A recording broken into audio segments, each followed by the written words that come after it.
Ford, Toyota, and General Motors. As you may know, these three companies are some of the leaders in the automotive industry. They are known for producing high-quality vehicles that are reliable, efficient, and safe. However, despite their success, they have recently made a decision that has left many scratching their heads. Hello, and welcome to today's video, where we'll be discussing a hot topic in the automotive industry. Recently, three of the biggest names in the automotive industry, Ford, Toyota, and General Motors, have made a significant mistake that has the potential to affect their market position and profitability. In this video, we'll be analyzing the error in judgment made by these companies and its potential consequences. For generations, companies like Ford, Toyota, and GM have been making cars at a scale for the people. They may have had some quite expensive models, but they mainly focus on affordable, good quality cars. However, this is no longer the case today, as Ford, Toyota, and GM and other legacy automakers are rolling out more and more expensive vehicles. While selling higher price point vehicles could mean more profit for these automakers, this move could also be a huge mistake and end their reign in the market. At first glance, this may seem like a wise move by the companies, given the popularity of costly SUVs and trucks in North America. However, this decision could have significant consequences for the companies in the long run.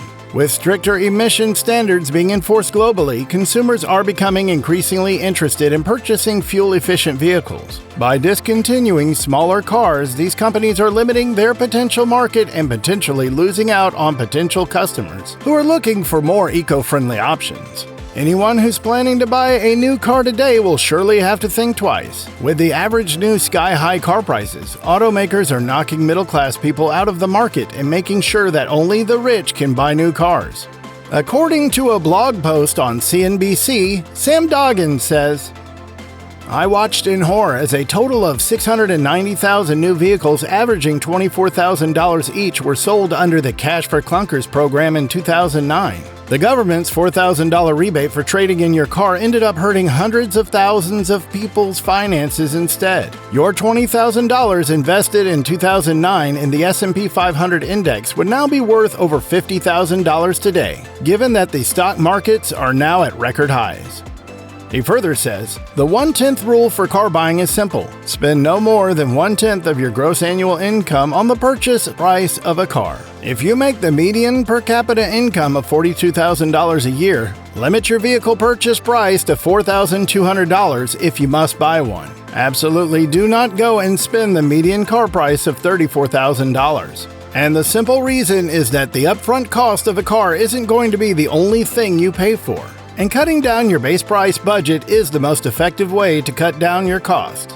3 years later, after the pandemic has caused a global shortage of semiconductor chips and decimated the automotive industry, they have pledged to curb production even though the chip bottleneck appears to have eased. The transition to plug-in vehicles will also aggravate this affordability crisis as electric vehicles in the region are more expensive than regular cars, coupled with rising interest rates. New tools like home ownership and college education are quickly becoming the domain of the wealthy. These manufacturers profit from the sale of fewer but more expensive cars and are targeting lower inventory levels to keep prices high. While automakers are making money right now, things might change drastically if one automaker can take advantage of this situation and roll out cheaper vehicles that more people can afford, just like Toyota did. Toyota focused on making small, economical cars that the Japanese could afford and rely on. These things were Spartan compared to American cars but were relatively cheap. Toyota debuted its first car assembled on American soil, a white Corolla FX16 assembled at the NUMMI New United Motor Manufacturing Inc. plant.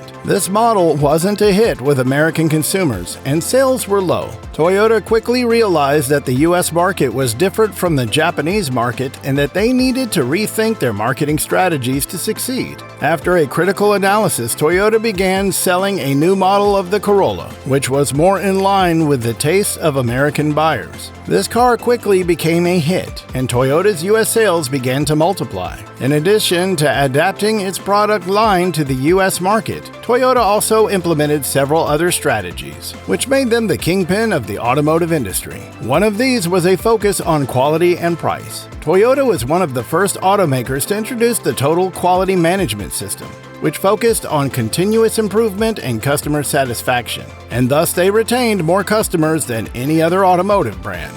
But today, the manufacturers are aiming to cut that in half, to cut overhead and raise prices. GM CEO Mary Barras told investors last year that we would never return to previous inventory levels. Jim Farley, chief executive of rival Ford, also said he didn't want to pay billions for inventory or offer rebates and other incentives to sell it.